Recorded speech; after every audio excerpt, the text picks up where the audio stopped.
আসসালামু আলাইকুম এভরিওয়ান। আজকে আমি আপনাদেরকে দেখাবো বিন্নি ধানের চাল দিয়ে পায়েস, আর কি বিন্নি চাউল।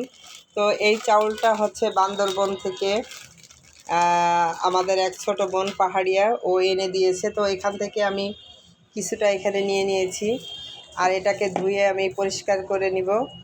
আর এখানে আমি গুড়, 1 কেজি দুধ, একটা নারিকেল, তো এগুলো সব আমি রেডি করে আপনাদেরকে পুরা রান্নাটা দেখাবো। তো সেই পর্যন্ত আমার সঙ্গে থাকুন। তো প্রথমে আমি যেটা করলাম সেটা হচ্ছে আমি দুধটাকে ভালো করে জাল করে একটু শুকিয়ে নিয়েছি, আর এই যে বাকিটা রেডি করছি। নারিকেল, গুড় এটাকে একটু ছোট ছোট করে কেটে নিয়েছি, আর এদিকে আছে আপনার বাদাম, দারচিনি, এলাচ, তেজপাতা। আমি চুলায় পানি বসিয়ে দিয়েছি, আর আমি পানির পরিমাণটা একটু বেশি নিয়েছি কারণ আজকে আমি বেশি করে পায়েস রান্না করব। আর রান্না হচ্ছে আপনাদের যার যার পরিমাণ মতো রান্না করবেন, যে যতটুকুন খাবেন। তো আমি একটু বেশি করে রান্না করতেছি, এই জন্য পানির পরিমাণটা একটু আমি বেশি দিলাম। পানিটা ফুটে আসছে, দিয়ে দেবো এর ভিতরে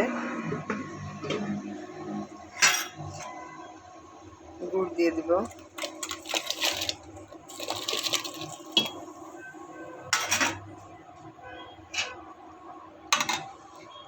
তো এক হাতে ভিডিও করা আর এক হাত দিয়ে কাজ করা, তো এই জন্য একটু এলোমেলো হয়ে যায় ভিডিও।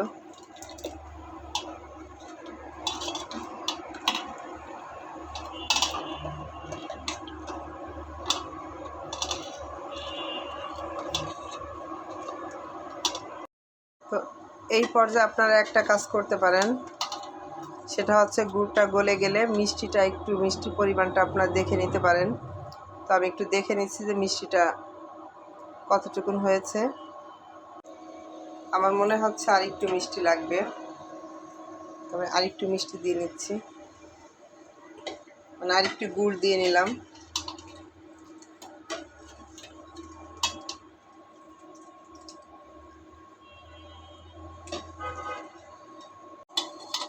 গুড়টা গলে গিয়েছে।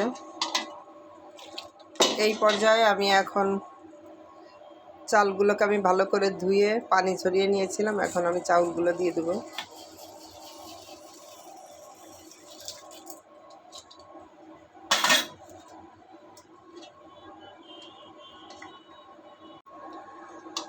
চালগুলো আমি এই গুড়ের রসের মধ্যে দিয়ে দিয়েছি।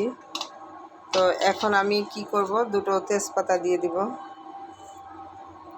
দিয়ে এটাকে আমি চুলার আঁচটা আমি ঢেকে দিব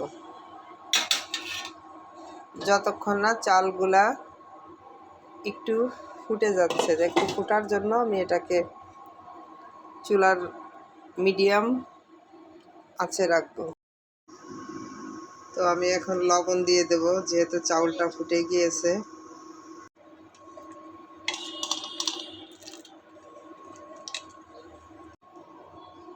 এখন দিয়ে দেব নারিকেল।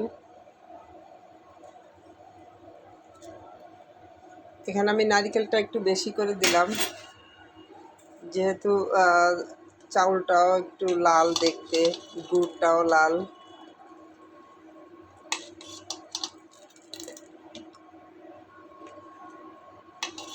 আর যে কোনো খাবারে আপনার পিঠা বলেন, পায়েস রান্না করেন গুড় দিয়ে, তো একটু নারিকেল বেশি দিলে খাবারটা একটু বেশি মজা লাগে। যদিও বা নারিকেলের অনেক দাম, কি করার,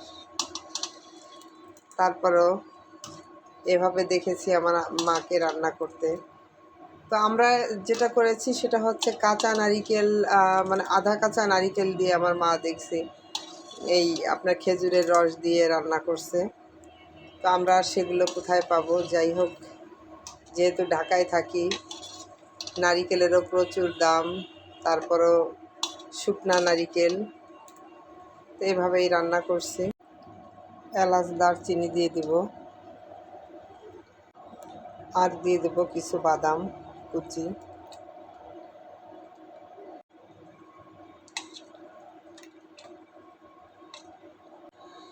মনে হচ্ছে এখানে আমার আরেকটু লবণ লাগবে, তো আমি আরেকটু লবণ দিয়ে নিলাম।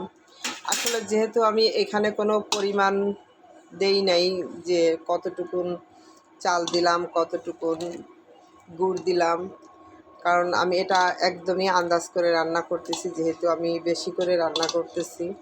আর অসুবিধা কি, আপনারা ফাঁকে ফাঁকে একটু চেখে দেখবেন যে লবণ মিষ্টি ঠিক আছে কিনা। তো আমি এভাবেই রান্না করি।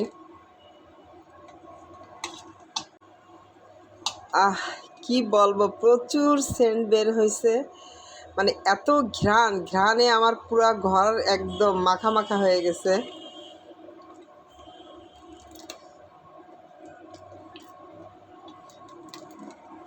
খেজুরের গুড়ের একটা সেন্ট, চাউলের একটা সেন্ট, খুব সুন্দর একটা ঘ্রাণ বের হয়েছে মাশাল্লাহ।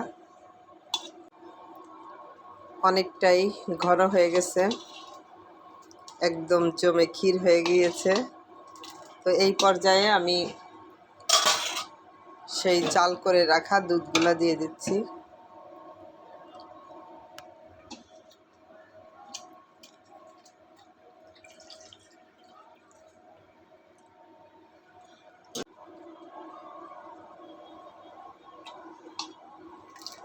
আমি দুধের সরগুলোও দিয়ে দিচ্ছি।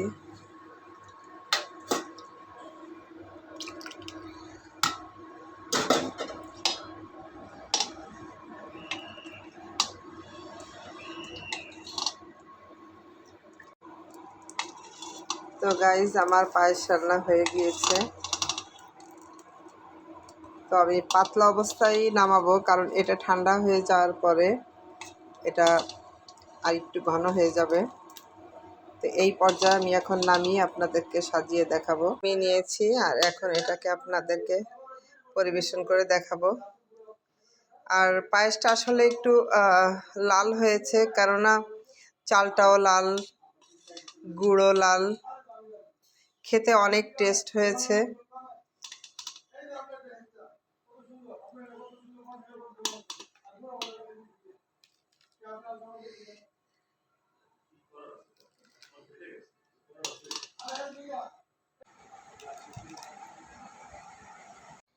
এখন আমি একটু বাদাম সাজিয়ে দিব।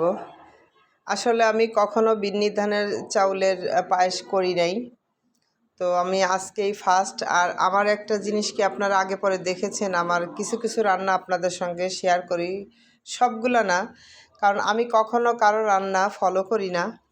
কারণ এটা হচ্ছে আমার মনের মাধুরী দিয়ে, আমার যেটা মনে হয় যে এভাবে রান্না করলে ভালো লাগবে, আমি ওইভাবেই রান্না করি। আমি কখনোই কারো রেসিপি ফলো করি না। দেখবেন আমার রান্নার রেসিপির সঙ্গে কারো রান্নার কোনো মিল খুঁজে আপনারা পাবেন না, কারণ একদম রান্নাটা হচ্ছে এক ধরনের আর্ট।